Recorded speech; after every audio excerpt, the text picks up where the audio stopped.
സർക്കാരിന്റെ കുറ്റകരമായ അനാസ്ഥയുടെ ഇരയാണ് ബിന്ദുവെന്ന് ബി.ജെ.പി. സംസ്ഥാന അധ്യക്ഷൻ രാജീവ് ചന്ദ്രശേഖർ.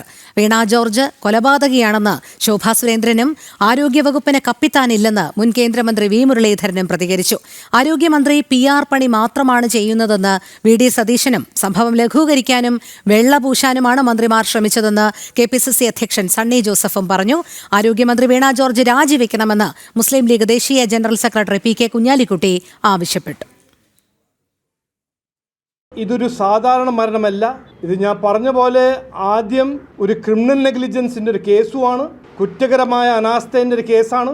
അതിൻ്റെ ഒപ്പം ഞങ്ങൾ കാണുന്നത് ഇതൊരു ഓണർ കില്ലിംഗ്, ഗൗരവഹത്യ, ഒരു ഫെയിലിംഗ് സംസ്ഥാന സർക്കാരിൻ്റെ പ്രതീക്ഷയെ രക്ഷിക്കാൻ സാൽവേജ് ഓപ്പറേഷന് ഡിലേ ചെയ്ത കാരണം ഒരു സാധാരണ ബിന്ദുവിൻ്റെ മരണം, ദുഃഖകരമായ മരണം. ഈ കഴിഞ്ഞ ദിവസം കോട്ടയത്ത് നടന്ന സംഭവം സർക്കാരിന്റെ പ്രചാരവേലയുടെ ഇരയായിട്ടാണ് ഒരു ജീവൻ പൊലിഞ്ഞത്. കോട്ടയം മെഡിക്കൽ കോളേജിൽ കെട്ടിടം തകർന്നതിന് ശേഷം അത് ഉപേക്ഷിച്ച കെട്ടിടമാണ് എന്ന് പറഞ്ഞുകൊണ്ട് രക്ഷാപ്രവർത്തനമടക്കം ആരംഭിക്കാൻ വൈകിയ സാഹചര്യം, ആ സാഹചര്യം ഉണ്ടാക്കിയത് ഈ സർക്കാരിലെ 2 മന്ത്രിമാരുൾപ്പെടെ നേരിട്ടാണ്. മുഖ്യമന്ത്രി ഉൾപ്പെടെയുള്ള മന്ത്രിമാർ കോട്ടയത്ത് അവലോകന യോഗത്തിൽ പങ്കെടുക്കുന്നതിനിടയിലാണ് ഈ സംഭവം ഉണ്ടായത്.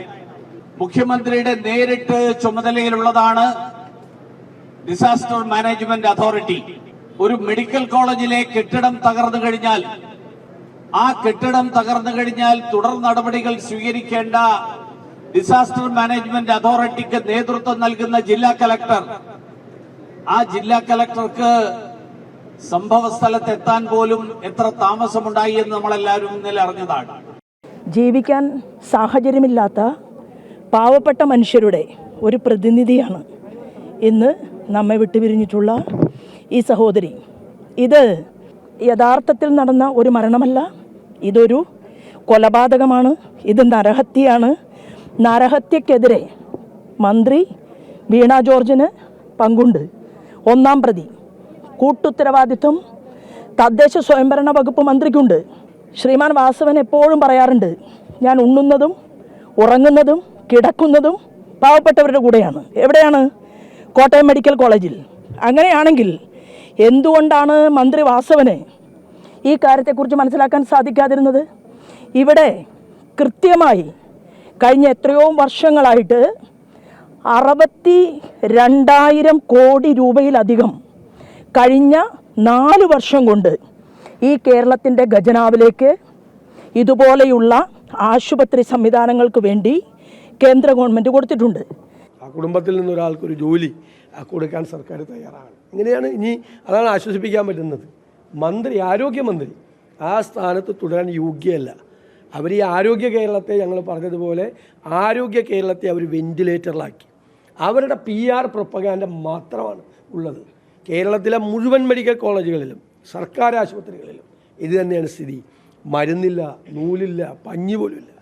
കോടിക്കണക്കിന് രൂപയാണ് മരുന്ന് സപ്ലൈ, പരമാവധി മരുന്നുകൾ സപ്ലൈ നിർത്തിവെച്ചിരിക്കുകയാണ്. പാവപ്പെട്ടവൻ സർക്കാർ ആശുപത്രിയിൽ പോകുമ്പോൾ പുറത്തേക്ക് മരുന്ന് എഴുതി കൊടുക്കുന്നത് എവിടുത്തെ ഏർപ്പാടാണ്? പിന്നെ എന്തിനാണ് സർക്കാർ ആശുപത്രി? സർക്കാർ ആശുപത്രിയിലേക്ക് ഓപ്പറേഷന് പോകണമെങ്കിൽ സർജിക്കൽ എക്യുപ്മെൻസും പഞ്ഞിയും നൂലും, തുന്നാനുള്ള നൂലും സൂചിയും മേടിച്ചുകൊണ്ട് പോകണം എന്ന് പറയുന്നത് എന്ത് പരിതാപകരമായ സ്ഥിതിയാണ്. ഇതെല്ലായിടത്തും ആവർത്തിക്കുകയാണ്.